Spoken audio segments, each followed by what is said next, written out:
When you hear the word Viking, pop culture probably makes you think of massive, bearded warriors, dirty raiders gnawing on giant slabs of meat and chugging mead out of animal horns, right? Well, think again. That image is actually a total myth. Archaeological evidence tells a very different story. Viking cuisine was incredibly thoughtful, balanced, and in many ways way ahead of its time. When you look at what they actually ate, you'll find a diet that was much more diverse and healthy than their brutal reputation suggests. Today, we're going to find out why the Viking dinner table was way more sophisticated than you ever imagined. Before we begin, I'd really appreciate it if you subscribed to the Histo Frog channel and left a comment telling us who you'd like to have dinner with in our next video. Now, light the candles and let's enjoy the meal together. I'm pretty sure most of us have heard someone explain the term Viking at least once, right? So in this video, I'll cover it briefly. The word Viking that we commonly use today comes from Vikingur, an Old Norse term originally used to describe an activity undertaken by groups of people who participated in expeditions, raids, trade, or exploration by sea from Scandinavia, not the name of a specific ethnic group. Understanding this distinction will change how we perceive them. They were skilled farmers, merchants, and explorers, not just warriors or pirates. Therefore, their diet had to be practical for everyday life on land, while also being durable enough to sustain them during long sea voyages. And once we step into a Viking household, the reality becomes even more surprising. All right, with that out of the way, let's dive into the main topic. Vikings didn't spend all their time engaged in bloody combat. In fact, many of them weren't inclined towards violent raiding at all. The day-to-day life of most Vikings was more likely to be spent farming than fighting. The daily meal structure of the Vikings reflected the rhythms of agricultural and seafaring life, and it was very different from the modern three-meal system we're used to today. They only ate 2 main meals each day, important moments when families gathered around a shared table, eating from simple wooden bowls. These 2 meals were known as dagmal and nattmal. Both meals were fairly similar in nature, largely because food sources in Scandinavia were limited by harsh winters and early agricultural technology. Dagmal, the daytime meal, was eaten about an hour after waking and served as fuel for the work ahead. It typically consisted of leftover scouse, a hearty stew from the night before, along with stale bread and fruit. For children, breakfast was often a warm porridge made from buckwheat, oats, or millet. Nattmal, the evening meal, was the main and more substantial meal of the day, eaten after all labor was finished. This meal usually included more fresh meat and a hot, filling stew. These dishes would then be served alongside a heaping amount of mead or ale, offering a chance for the family to recharge and spend time together. This 2-meal structure, with a lighter meal in the morning and a heavier one in the evening, perfectly reflected the rhythm of an agricultural and craft-based society, where energy intake matched the daily cycle of physical labor. At the heart of this system were 2 essential foods that appeared again and again: Lobscouse and bread. So what exactly was Lobscouse, and why was it such a central part of the Viking diet? This single dish tells us more about Viking survival than any battle ever could. The Vikings' preferred cooking method was to stew fresh or leftover meat, usually beef or lamb, but sometimes also chicken, pork, or ham, and potatoes.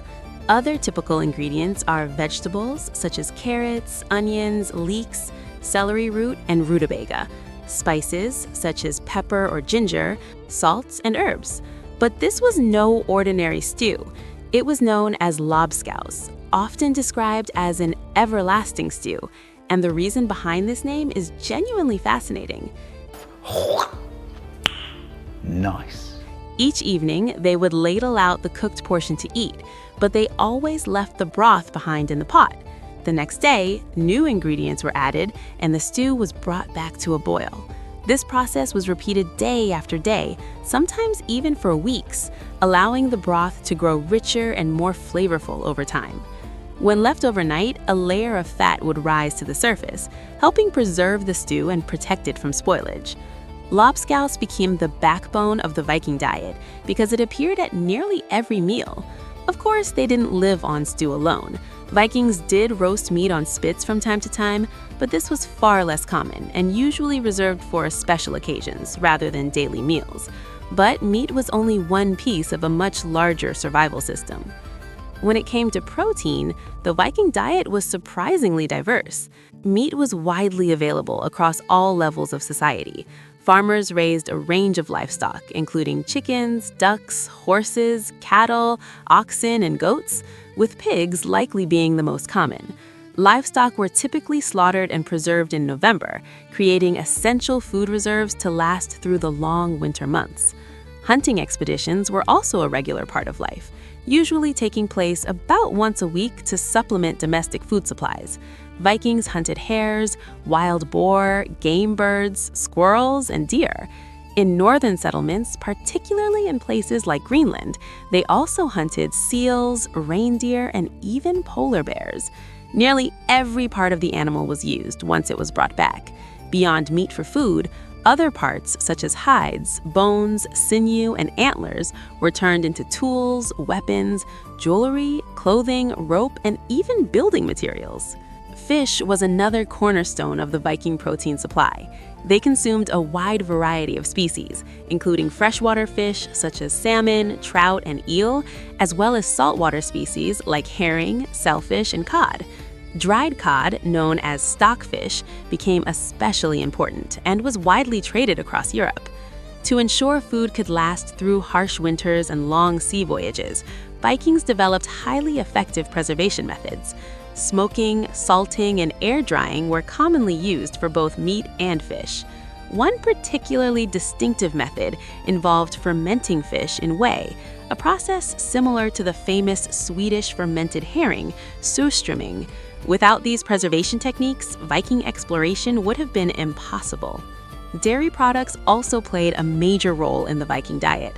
Milk was obtained from cows, sheep, and goats, but because fresh milk spoiled quickly, it was usually processed into products such as butter, cheese, yogurt, and especially skyr, a fermented dairy product with a thick, creamy texture, similar to Greek yogurt but less acidic and with a very high protein content that can be stored through the long winter. And interestingly, it is still very popular in Iceland to this day. Even the leftover whey was never wasted. It was consumed as a drink, used to pickle vegetables, or employed as a preservative for meat and fish. Of course, meat was not the only component of a Viking meal. Lobscouse was typically eaten alongside whole grain bread, another essential staple of their daily diet.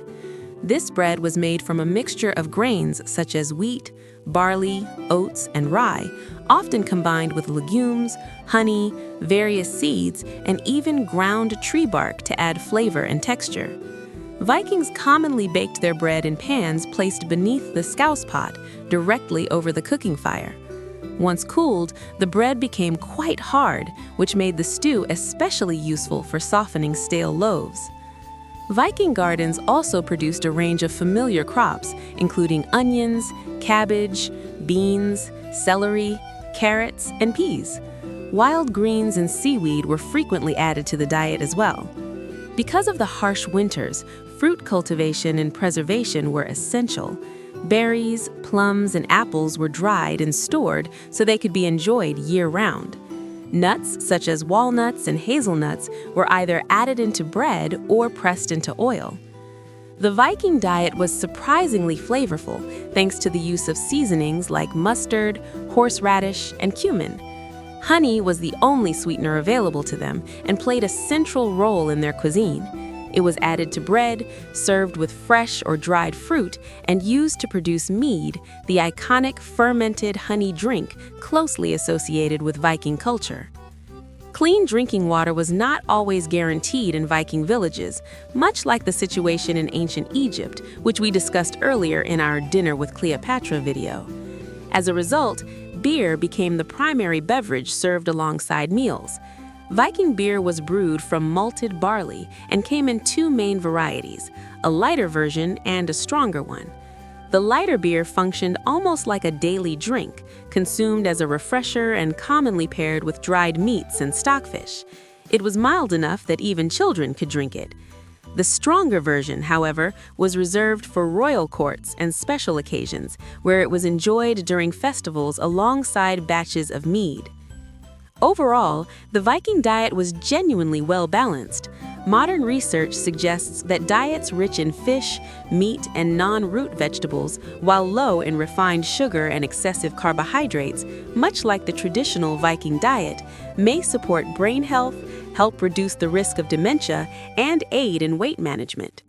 That said, Vikings were not without serious health risks. This is the hidden cost of the Viking diet. In 1972, archaeologists in York, England, made a remarkable discovery: a 1,200-year-old piece of human feces, later identified by scientists as belonging to a Viking man. It remains the largest fossilized human stool ever found, measuring approximately 8 inches in length and about 2 inches in width. Analysis of the specimen revealed the presence of parasite eggs, providing clear evidence that parasitic infections were widespread at the time. Although Vikings are often considered relatively hygienic for their era, they bathed regularly and paid attention to personal grooming, their living conditions still allowed parasites to thrive. Diets heavy in meat and fish, which may not always have been thoroughly cooked, likely contributed to infections such as roundworms and other intestinal parasites. Parasitic infections could cause severe digestive illnesses, sometimes even leading to worms emerging from the body. Some studies have also suggested that long-term parasitic exposure may have had lasting genetic effects, potentially influencing respiratory conditions such as chronic obstructive pulmonary disease, COPD, in later generations. Yet food was also how Vikings celebrated life itself. Although everyday Viking meals were fairly simple, they were occasionally punctuated by lavish feasts. In fact, many modern holidays still echo ancient pagan celebrations, and the Vikings were no exception. They marked key moments of the year, such as midwinter, the return of the sun, and successful harvests, with communal celebrations centered around food and drink. Religious festivals were held throughout the year, depending on which gods were being honored. The most famous of these was Jol, a midwinter festival that later evolved into Christmas after the Vikings gradually adopted Christianity. Beyond religious observances, almost any major event affecting the family or the wider community could become a reason to feast. Weddings, childbirth, funerals, a successful raid, or a profitable trading voyage all warranted celebration. The scale and richness of these feasts depended heavily on social status. An average farming household might host a feast that closely resembled their regular meals, but in far greater quantity. Wealthier farmers, successful merchants and raiders, and especially local chieftains could afford far more elaborate spreads. These often included large amounts of roasted meat and fish, along with unfamiliar fruits and vegetables acquired through trade or distant expeditions. Alcohol was a central element of any Viking feast. Mead and beer were the most common, and wine occasionally appeared when trade connections allowed. Toasts were frequent, and heavy drinking was widely accepted and expected as part of the celebration.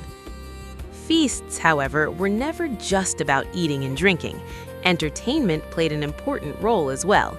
Singing and poetry were common during everyday meals, but they became especially significant during major celebrations. Skalds, poet historians, were often invited to perform well-known verses or compose new poems tailored to the event, praising hosts, ancestors, or recent achievements. As the feast reached its peak and alcohol flowed freely, games and competitions often followed. Contests of strength, endurance, and skill were popular, providing warriors with an opportunity to demonstrate their abilities and earn prestige among their peers. These moments reinforced social bonds and hierarchy, turning feasts into powerful expressions of Viking culture, identity, and community. The Viking diet was not the reckless indulgence of savage warriors, but a carefully adapted system shaped by climate, geography, and necessity.